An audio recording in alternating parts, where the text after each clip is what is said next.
નમસ્કાર વિદ્યાર્થી મિત્રો, સ્વાગત છે તમારું તમારી પોતાની યુટ્યુબ ચેનલ માય ટીચિંગ ક્લાસમાં. આજે આપણે ભણીશું ધોરણ 6 વિષય ગુજરાતી પલાશ કાલાસ્વાતી પોથીમાં પાઠ 8 રામ રાખે તેમ રહીએ.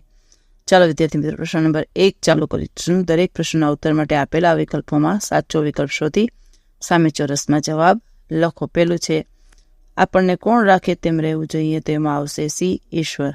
બીજું, કોઈ દિવસ રહેવા માટે બાગ બગીચા મળે તો કોઈ દિવસ ક્યાં રહેવું પડે, તો એમાં લખો એ જંગલમાં. કોઈ દિવસ સૂવા માટે ગાદી તકિયા મળે તો કોઈ દિવસ ક્યાં સૂવું પડે, તો એમાં લખો ડી જમીન પર. જો વિદ્યાર્થી મિત્રો જોઈ શકો છો બધા જવાબ. હવે છે પ્રશ્ન નંબર 2, ખાલી જગ્યા પૂરો. પહેલી ખાલી જગ્યામાં લખો ચિઠ્ઠી, બીજીમાં લખો બાગ બગીચા, ત્રીજીમાં લખો ભોજન, ચોથીમાં લખો હીર, પાંચમીમાં લખો ભોય, છઠ્ઠીમાં લખો સુખ દુઃખ. હવે વિકલ્પ સાચો વિકલ્પ શોધી તેની સામે રાઈટની નિશાની કરો. પહેલાની સામે લખો ખમાં રાઈટ કરો. બીજાની સામે લખો ગમાં રાઈટ કરો. ત્રીજાના સામે લખો ખ. પ્રશ્ન નંબર 4 છે એક વાક્યમાં ઉત્તર લખો. એમાં પહેલું, આપણે ઈશ્વર રાખે તેમ કેમ રહેવું જોઈએ, તો લખો આપણે ઈશ્વર લખ્યું હોય તે પ્રમાણે કરવું પડતું હોવાથી તેઓ રામ રાખે તેમ રહેવું જોઈએ. બીજું, આપણને કોઈ પણ દિવસ મિષ્ટાન જમવા મળે તો કોઈ દિવસ શું કરવું પડે, લખો આપણને કોઈ પણ દિવસ મિષ્ટાન જમવા મળે તો કોઈ દિવસ આપણે ભૂખ્યા રહેવું પડે. ત્રીજું, આપણને કોઈ દિવસ શું પહેરવા મળે તો કોઈ દિવસ સાદા કપડાં પહેરવા પડે, તો લખો આપણને કોઈ દિવસ રેશમી કપડાં પહેરવા અને કોઈ દિવસ સાદા કપડાં પહેરવા પડે. ચોથું, મીરાબાઈ આપણને કેવી રીતે જીવવાનું કહે છે, તો લખો મીરાબાઈ આપણને સુખ આવે કે દુઃખ તેને સમાન માનીને આનંદથી જીવવાનું કહે છે. ચાલો વિદ્યાર્થી મિત્રો, હવે છે પ્રશ્ન નંબર 6, ફકરો વાંચી ઉત્તર તમારી ભાષામાં તમારે લખવાના થાય છે. ફકરો ધ્યાનથી વાંચી જાઓ અને પછી આપણે પ્રશ્ન જવાબ લખી પહેલો પ્રશ્ન ચાલુ કરીશું. પહેલું, મીરાબાઈનો જન્મ જે ગામમાં થયો તેનાથી નજીક આવેલા શહેરનું નામ શું છે, તો લખો મીરાબાઈનો જન્મ જે ગામમાં થયો તેનાથી નજીક આવેલા શહેરનું નામ જોધપુર છે. બીજો, મીરાબાઈ બહુભાષ્ય કવિયત્રી હતા એમ કઈ રીતે કહી શકાય, તો લખો મીરાબાઈના મૂળ પદો મુખ્યત્વે વ્રજ ભાષાઓ અને મારવાડી ભાષામાં મળે છે. આ ઉપરાંત તેમના પદો હિન્દી, ગુજરાતી ઇત્યાદિ ભાષામાં મળે છે. આથી કહી શકાય કે મીરાબાઈ બહુભાષ્ય કવિયત્રી હતા. ત્રીજો, મીરાબાઈના લગ્ન રાજવી પરિવારમાં થયા હતા તેમ કઈ રીતે કહી શકાય, તો લખો શું મીરાબાઈના લગ્ન રાજવી પરિવારમાં થયા હતા? હા, મીરાબાઈના લગ્ન રાજવી પરિવારમાં થયા હતા તેમ ચોક્કસ કહી શકાય. તેમના લગ્ન જોવા મેવાડના મહારાણા ભોજરાજ સાથે થયા હતા. ચોથું, મીરાબાઈનો જન્મ આશરે કેટલામી સદીમાં થયો હતો, તો લખો મીરાબાઈનો જન્મ આશરે 15મી સદી ઈસવીસન 1498માં થયો હતો.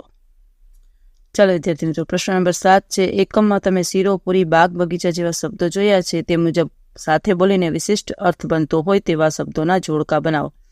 જો જવાબ લખીશું, લખો શાક રોટલી, દાળ ભાત, રાત દિવસ, ચડતી પડતી, પાણી દાણા, દાણા પાણી, અન્ન જળ અને આડોશ પાડોશ. હવે 8મો પ્રશ્ન છે આપેલી વિગત રૂપે આવતી હોય તેવા બે પ્રશ્નો લખો. જો પહેલો પ્રશ્ન છે રામ રાખે તેમ રહીએ, ભજન મીરાબાઈ ઉદ્ધવજીને કહેતા હોય તેમ લખવામાં આવ્યું છે, તો લખો રામ રાખે તેમ રહીએ ભજન કેવી રીતે લખવામાં આવ્યું છે, તો લખો મીરાબાઈ ઉદ્ધવજીને કહેતા હોય તેવી રીતે કયું ભજન લખવામાં આવ્યું છે, આપણે પ્રશ્ન બનાવવાના છે.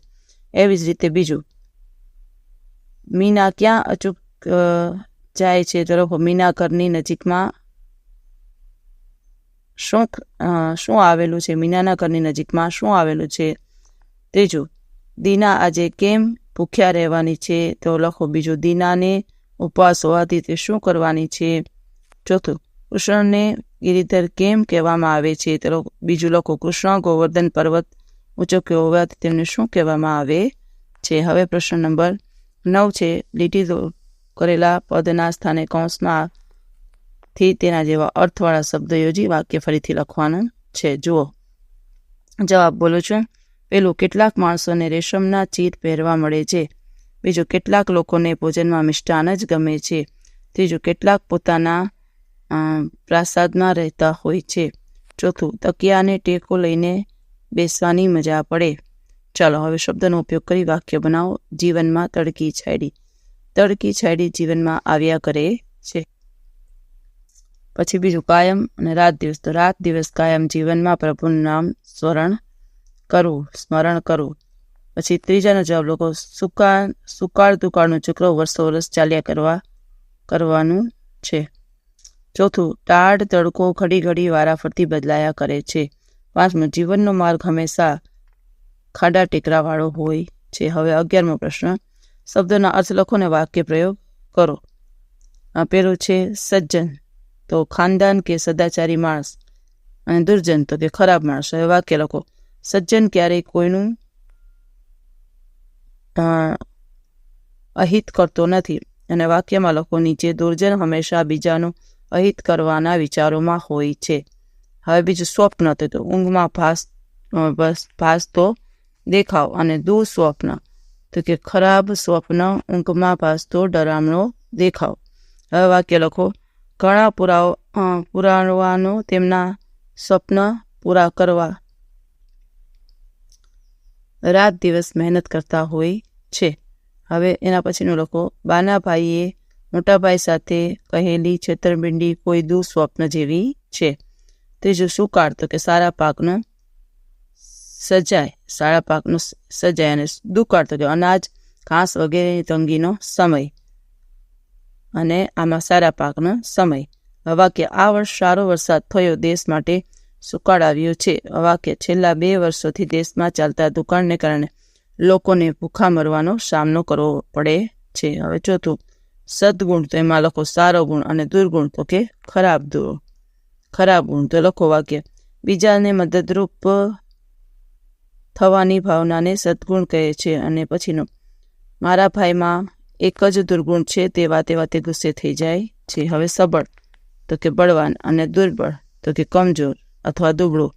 તો લખો, મારો પિતરાઈ ભાઈ નિયમિત કસરતને કારણે સબળ છે.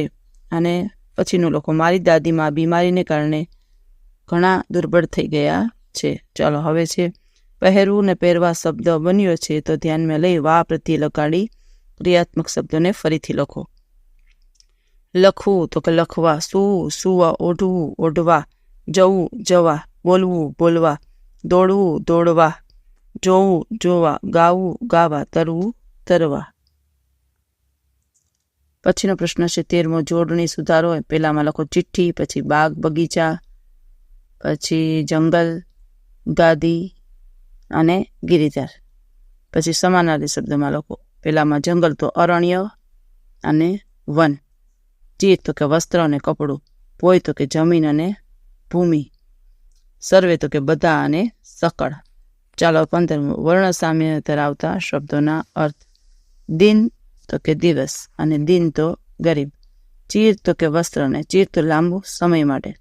પૂરી તો કે નગરી, અને પૂરી તો કે તળેલી વાનગી.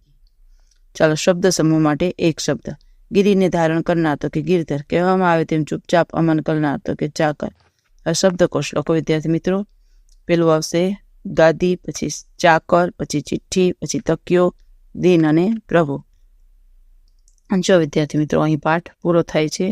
ચાલો વિદ્યાર્થી મિત્રો, આજના વિડીયો લેક્ચરમાં આટલું. જો તમને આ વિડીયો ગમ્યો હોય તો લાઇક કરશો, તમારા મિત્રો સાથે શેર કરશો, અને મારી ચેનલને સબસ્ક્રાઈબ પણ કરશો. આવજો.